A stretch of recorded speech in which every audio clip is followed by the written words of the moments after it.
I've been very fortunate in my life to have met some very successful business people. Some of them, they were just great when it came to closing a big deal. Others were good. They were very good when it came to selling products or even selling services at their companies. And then of course, there were others. There were others people who I interviewed. They came into my office, they sat down, they sat in front of me, they were compelling, they were interesting. And before they left, I knew that was a person that I wanted to hire. One thing I've seen, and I've seen with every single one of the people that I'm talking about, is they all had good to great communication skills. And the good thing about communication skills is it's not something that you're necessarily born with. Communication skills, they can be learned and they can be developed if you're willing to put in the time. In this video, what I want to do is I want to share with you 5 steps to improve your business or even your personal communication skills. And the steps that I'm going to share with you today, I know they can help you whether you're looking for a job or you're trying to close a deal or maybe, just maybe, you're trying to find that person of your dreams and you're looking hard and you're thinking, I just got to be able to walk up to somebody and really let them know how I feel and basically sell yourself. I'm going to share the 5 steps with you. That's up next right here on Over 50 TV.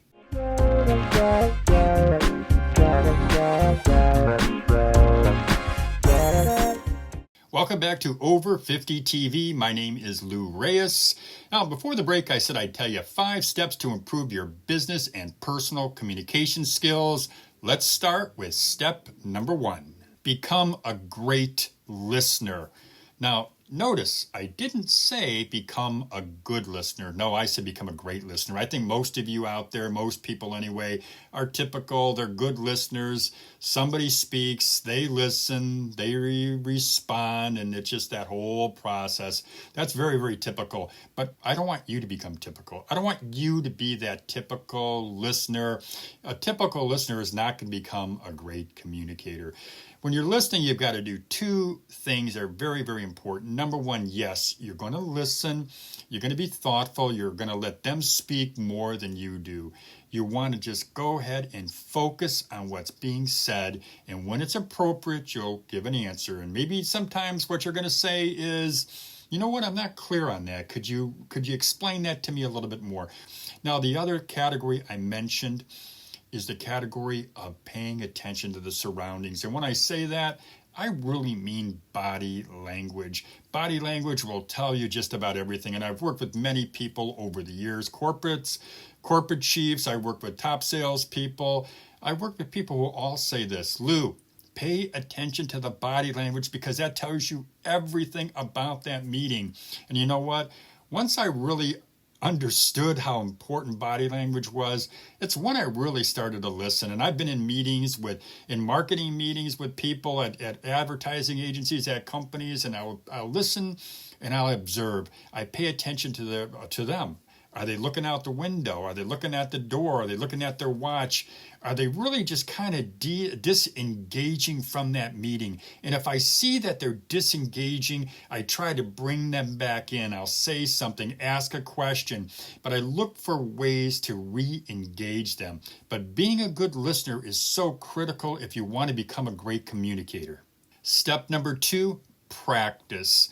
Now, all of us have watched television at one point or another. You've watched CNN or MSNBC or maybe some other station that you like. Well, those folks on television, they come across as natural, smart, thoughtful, caring. The good ones, the really good ones, they can keep your attention even if they're talking about something that you absolutely don't even have an interest in.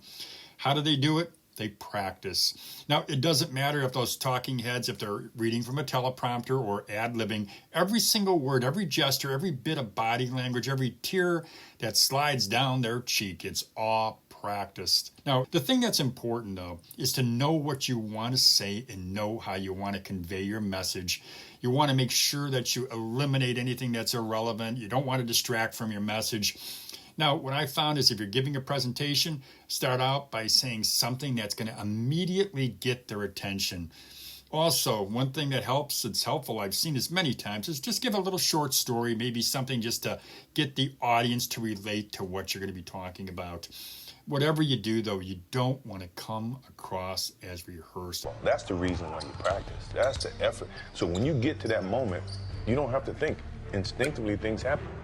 Short for the win. Got it at the buzzer. Be sure you practice on a regular basis. Don't think that you can use what you perceive to be your innate natural talent to carry the day. Step number 3, be confident. Now, when was the last time that you went into a meeting and you're listening to a person talking, or you're trying to carry on a conversation, and the person you're looking to, you can just tell that they're not confident. They maybe got their arms closed like this, they're looking down, or you could even just tell that, you know what, they don't want to be here. No, a confident person will help to draw you into a conversation. And if you're confident, you'll draw that person in. They'll look at you as an expert. They'll see somebody who's composed, somebody who's not emotional. A confident person is usually confident because they have experience, they have knowledge, and they know what they're talking about. So if you want to become a great communicator, if you want to get people to really listen to you, and if you want to have an interaction that's positive for both you and the person or the people that you're communicating with, going into that meeting with confidence. And sometimes what that will mean is doing a lot of study before you go into that meeting. Do research. Make sure that when you go into that meeting that you know exactly what you're talking about. Nothing makes a person more confident than somebody who goes in and who is an expert at what they're going to say. But confidence, without question, confidence will help to make a great communicator, just as much as a lack of confidence will make a terrible communicator. Step number 4, learn communication skills. Learn great communication skills from the best communicators.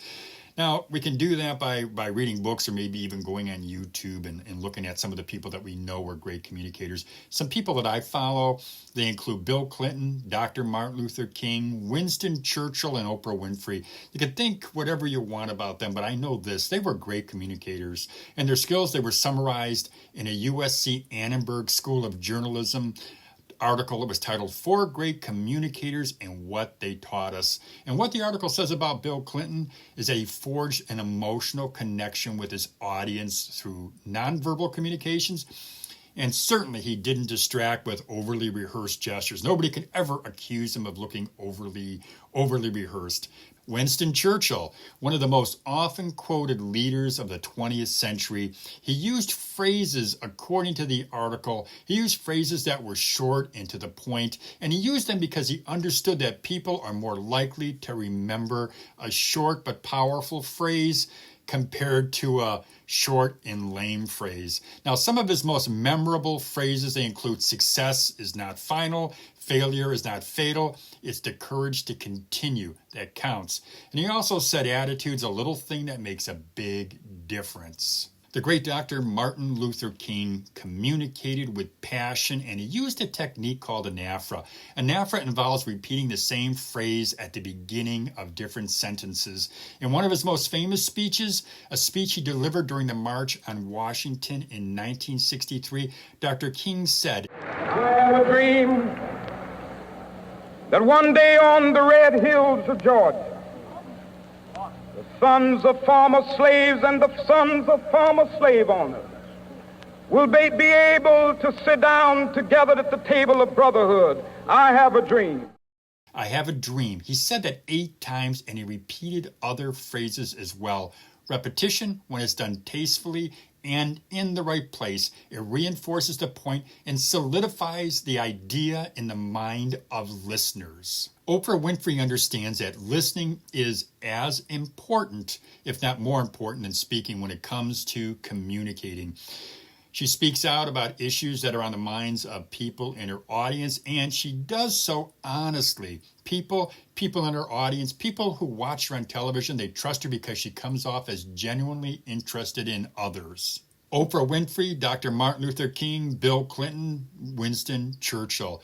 All 4 of them were great communicators. If you want to become a great communicator, learn from the best. Step number 5, ask questions. Now, questions can help the conversations flow and will invariably, if you ask the right questions anyway, it's going to improve the outcome. I find it's better whenever I'm talking to somebody, I ask open-ended questions. And these are questions, of course, that prompt more than a one-worded answer. And open-ended questions, another thing they do is they encourage feedback. And it really does help to avoid that one-sided conversation that sometimes you're going to find yourself in. Now, let me give you an example of an open-ended question that I might ask. If I'm in a job interview, I'll say, what's your typical day like, or what's a typical day like here at XYZ company? If I'm in a one-on-one conversation with a new manager, I'm going to say something like, well, you know what? Please tell me what mattered to you most when you decided to accept this position.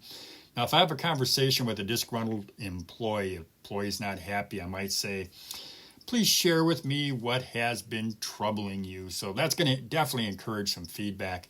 Now, you could also do something else, and I like doing this a lot. I say to people, what do you mean by that? Or I'll even say, please tell me more. And I don't just say those sentences. I don't just ask those questions without really meaning that I want an answer.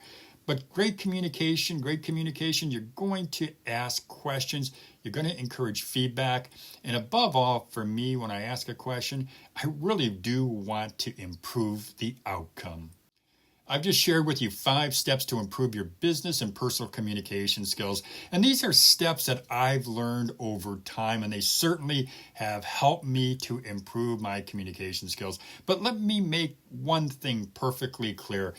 Working or learning about improving your communication skills, it's fine. Learn how to do that, but you've got to practice. You've got to practice on a regular basis. And I don't mean just practicing maybe once a month or even just maybe even once every week, but practicing your communication skills.